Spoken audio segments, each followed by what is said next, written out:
minūtes ziņas. Valsts prezidents Andris Bērziņš sveic sievietes starptautiskajā sieviešu dienā 8. martā. Maks nāk ar pausas sajūtu un prieku par iespēju sveikt sievietes,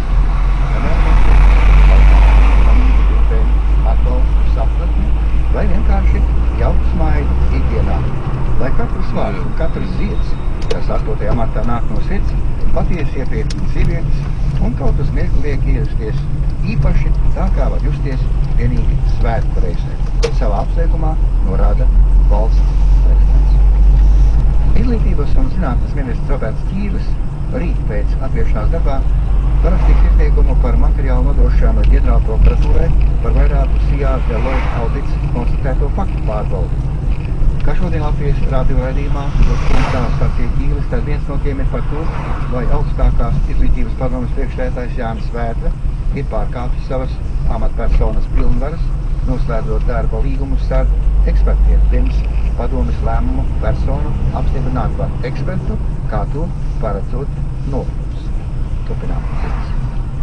Vakar Valmieras cietumā pakāries 1975. gadā dzimis vīrietis, kurš kopš janvāra bija apcietināts par zādu. Šis ir jau otrais pašnāvības gadījums šogad Latvijas cietumos, pērn veiktas 7 pašnāvības. Šo statistiku tieslietu ministra ārštata padomniece Kronberga nosaukus par ļoti satraucošu. Arī ieslodzījumvietas pārvaldes priekšnieks Visvalds Puķīt atzīst cietuma pašnāvības kā problēmu, taču norāda, ka neviens no šiem gadījumiem netiek neslēpts, nenoklusēts.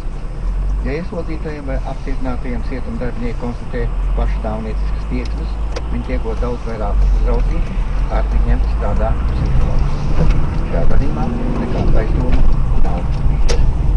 Un vēl Rīgā šodien pagaidām nezināms vīrietis aplaupījis spēļu stāstu. Ap 10:48 minūtēm policija saņem izsaukumus kādu spēļu zāli Rīgas ielā Teikas ieciekļa apkalpojumā teritorijā.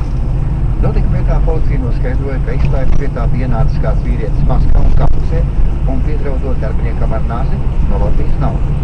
Laupītāja gūgums vēl nav precizēta, taču policija zināms, ka tā varētu būt neliela naudas summa. Ik viens, kurš bijis atsūliecinieks laupīšanai vai var sniegt informāciju par nozieguma izdarītājiem, tiek lūgts zvanīt policijai. Latvijas Radio 2 laika ziņas. -1 grāds svecīgā naktī no rīta, neliels mākoņdautums bez nokrišņiem, ziemeļu vējš 3,8 m/sekundē, temperatūra -12, -17, vietām galvenokārt piekrastē no -7 līdz -11 grādiem. Dienā neliels mākoņdaudzums bez nokrišņiem, mainīga virziena vējš 1,5 m/sekundē, gaisa temperatūra no 0 līdz -5 grādiem. Tās bija ziņas Latvijas Radio studijā. Serkusons un programma turpina Aivis.